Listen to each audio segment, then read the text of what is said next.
Hello friends, welcome to my YouTube channel. இப்போ நம்ம என்ன பார்க்க போகிறோன்னா, ரொம்ப அருமையான ரொம்ப டேஸ்ட்டான காளான் பிரியாணி எப்படி செய்கிறதுன்னு தான் பார்க்கலாம். அதுக்கு தேவையான பொருள் என்னென்னு சொல்லிடுறேன். இதில் 1/4 கிலோ பாஸ்மதி ரைஸ் ஊற வச்சுருக்கிறேன்.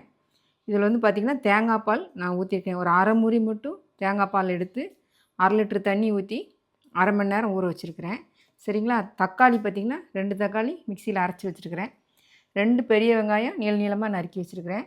அப்புறம் ஒரே ஒரு பச்சை மிளகா போட்டிருக்கிறேன். ஒரே ஒரு பச்சை மிளகானா இது ரொம்ப பெருசாக இருந்ததுன்னா நான் 1 போட்டுக்கிறேன். நீங்கள் தேவைப்பட்டால் 2 போட்டுக்கோங்க. அப்புறம் வெள்ளைப்பூண்டு நல்லா கொட்டி வச்சுருக்கிறேன். இஞ்சி அதில் பாதி எடுத்து கொட்டி வச்சுருக்கிறேன். இதில் பார்த்திங்கன்னா மல்லித்தலையும் புதினாவும் சேர்த்து ஒரு கிண்ணம் வச்சுருக்கிறேன். சரிங்களா?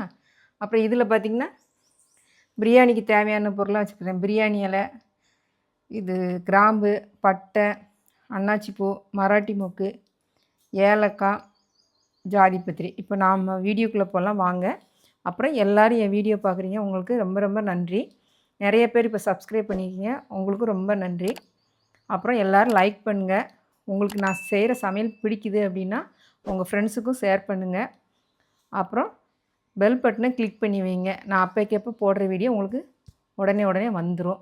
வாங்க இப்போ வீடியோக்குள்ளே போகலாம். எண்ணெய் நான் 2 ஸ்பூன் நல்லெண்ணெய் ஊற்றிக்கிறேன், 2 ஸ்பூன் கடலெண்ணெய் ஊற்றிக்கிறேன், 2 ஸ்பூன் நெய் போட்டுக்கிறேன். இப்போ நம்ம பிரியாணி இலை போட்டுக்கலாம். அப்புறம் இந்த பட்டை இது எல்லா பொருளையும் போட்டுக்கலாம். சரிங்களா? அது கொஞ்சம் காயட்டும். அப்புறம் பார்த்திங்கன்னா அதெல்லாம் நல்லா காஞ்சிருச்சு அந்த பொருளெல்லாம். இப்போ நம்ம இந்த வெங்காயத்தை இதில் சேர்த்துக்கலாம்.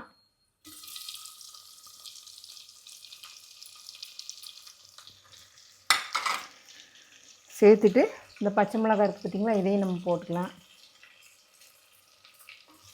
கொஞ்சம் வதக்கலாம். இதோட கருவேப்பிலை கொஞ்சம் சேர்த்துக்கலாம். சரிங்களா? இப்போ பாருங்கள், தேவையான அளவு கல் உப்பு போட்டுக்கலாம். அப்புறம் நம்ம எல்லாம் கூட்டி வைக்கும்போது தேவைப்பட்டால் போட்டுக்கலாம். நான் கருவேப்பிலை போட்டுட்டேன். கல் உப்பு போட்டு நல்லா வதக்குங்க. இப்போ பாருங்கள், வெங்காயம் ஓரளவுக்கு வதங்கிருச்சு. இப்போ நம்ம இந்த தக்காளி அதில் சேர்த்துக்கலாம்.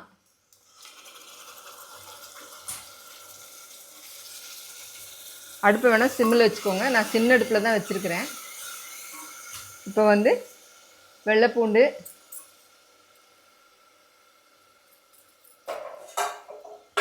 இஞ்சி, இந்த மல்லித்தலை, புதினா எல்லாமே கலந்துக்கலாம்.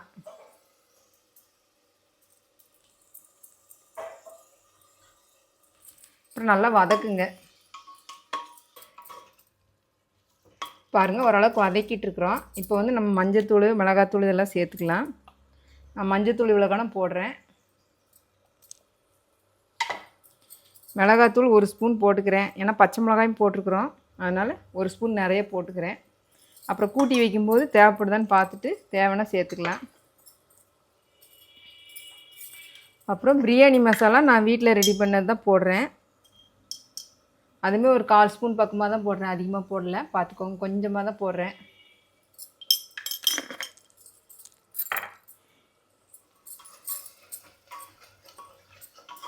நல்லா விரவிட்டோம். விரவிட்டு என்ன பண்ணலான்னா இந்த காளானை கையோடு போட்டுடலாம். காளான் ஒரு பேக்கெட் போடுறேன்.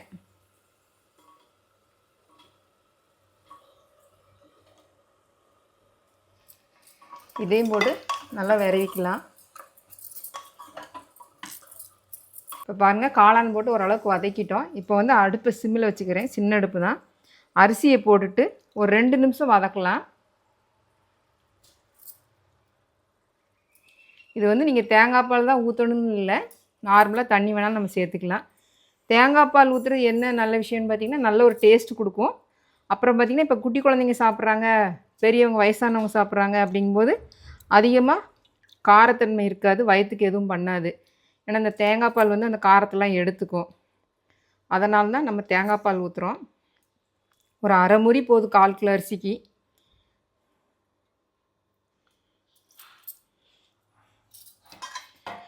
இப்போ 2 நிமிஷம் இதை வதக்குறேன். 2 நிமிஷம் வதக்கிட்டேன். இப்போ என்ன பண்ணுறேன், இந்த 1/2 லிட்டர் தண்ணி இருக்குது பார்த்திங்களா, அதை இதில் சேர்த்துக்கலாம்.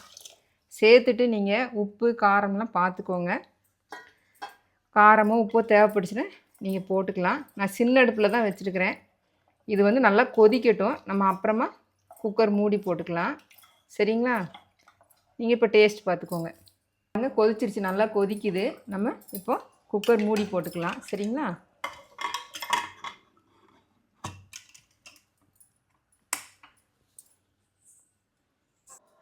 இப்போ பாருங்கள் விசில் அடங்கிருச்சு. நம்ம இப்போ ஓப்பன் பண்ணி பார்க்கலாம். விசிலை ஃபஸ்ட்டு எடுத்துக்கலாம்.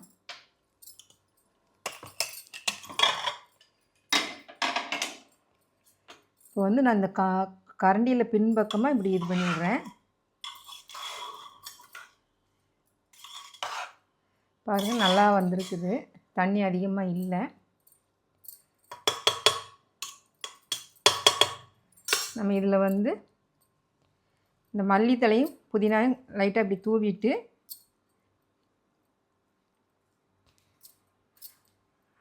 இப்போ வந்து இதில் ஒரு ஸ்பூன் நெய் ஊற்றிக்கலாம். சரிங்களா?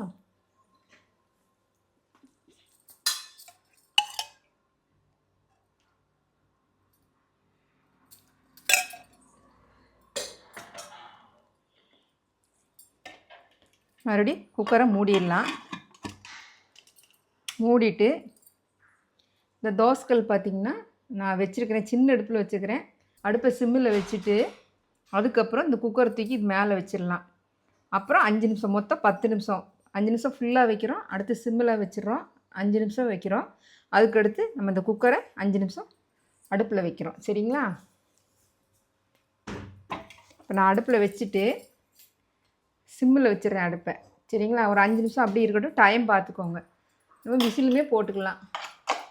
சரிங்களா? இப்போ இலை இருக்குது உங்கள் வீட்டில், வாழை இலை இருக்குதுன்னா அது மேலே குட்டியாக நீங்கள் மூடி வச்சுக்கலாம். அந்த சாப்பாட்டுக்குள்ளேயே மூடி வச்சிங்கன்னா நல்ல ஒரு வாசம் வரும். நான் இப்போ வந்து நார்மலாக வச்சுருக்கிறேன். இப்போ பாருங்கள், நம்ம தோசைக்கல்லில் வச்சு எடுத்துட்டோம். இப்போ ஓப்பன் பண்ணி பார்க்கலாம்.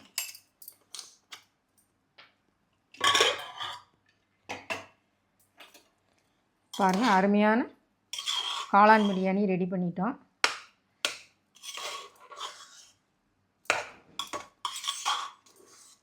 ரொம்ப ஈரத்தன்மையாக இல்லை, நல்லா இருக்குது. சரிங்களா? நீங்களும் வீட்டில் வந்து இதை செஞ்சு பாருங்கள், சாப்பிட்டு பாருங்கள், எனக்கு கமெண்ட் பண்ணுங்கள். தோசைக்கல்லுன்னு எடுத்துக்கிட்டால் நான் 15 நிமிஷம் கரெக்டாக வச்சுருக்கிறேன். 5 நிமிஷம் தோசைக்கல்லை மட்டும் சூடு பண்ணியிருக்கிறேன். அப்புறம் சிம்மில் வச்சுட்டு 5 நிமிஷம் குக்கரை வச்சுருக்கிறேன். 5 நிமிஷம் வச்சு அடுப்பை ஆஃப் பண்ணிவிட்டு மறுபடியும் 5 நிமிஷம் தோசைக்கல்லே வச்சுருக்கிறேன்.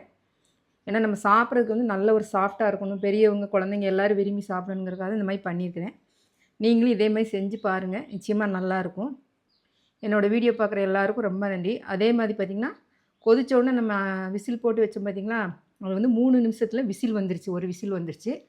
அதுக்கப்புறம் பார்த்திங்கன்னா நான் ஒரு 5 நிமிஷம் சிம்மில் வச்சுருந்தேன்.